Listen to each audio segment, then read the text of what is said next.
देखा जाए question number 5 from exercise 4.3 क्या दिया गया है। बोला गया है कि is it possible to design a rectangular park of perimeter, मतलब रेक्टेंगुलर पार्क का पेरीमीटर दिया गया है। Perimeter is given here that is 80 metre.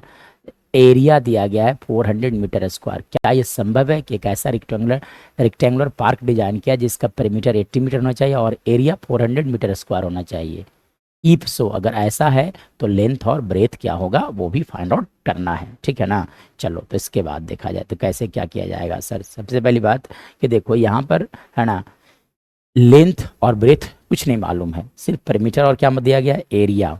तो सबसे पहली बात आप सपोज कर लो कि let let the length, suppose कर लो आप कि let the length of rectangle, let the length of rectangle that is equal to x metre. आप सपोज कर लो कि लेंथ कितने हैं, एक्स मीटर है, ठीक है।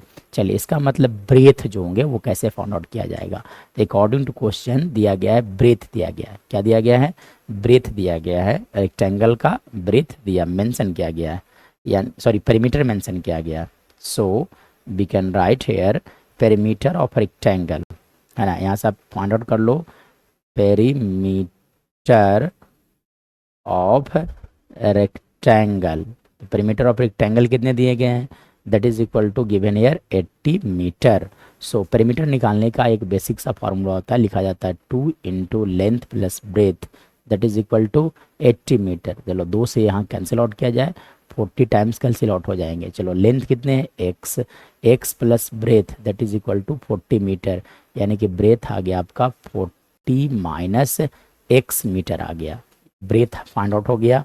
चलिए यानी कि यहाँ से आप लिख सकते हो कि breadth the breadth of rectangle, breadth of rectangle that is equal to how much, 40 minus x metre आ गया। ये तो हो गया ब्रेथ।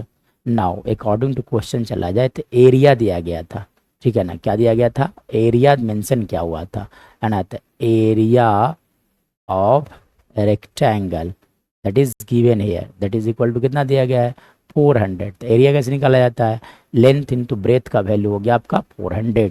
चलो अब लेंथ कितने है, देखो लेंथ कितने एक्स, ब्रेथ कितने 40 माइनस एक्स।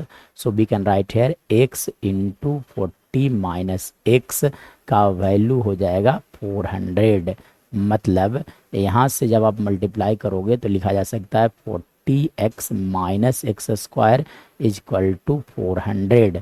मतलब यहाँ से क्वाड्रेटिक बना दो तो x square minus 40x plus 400 equal to कितना आ गया, 0। मतलब यहाँ से आप इसे फैक्टराइज कर लो आप, सॉरी फैक्टराइज नहीं, सबसे पहले तो पॉसिबल है या नहीं, मतलब ये पता चलेगा कैसे, डिस्क्रिमिनेंट से। तो सबसे पहले बात डी फाइंड आउट किया जाए। तो डी फाइंड आउट करने के लिए देखो तो यहाँ से ए का वैल्यू 1 दिख रहा है, बी हो गया आपका -40 और सी हो गया आपका 400।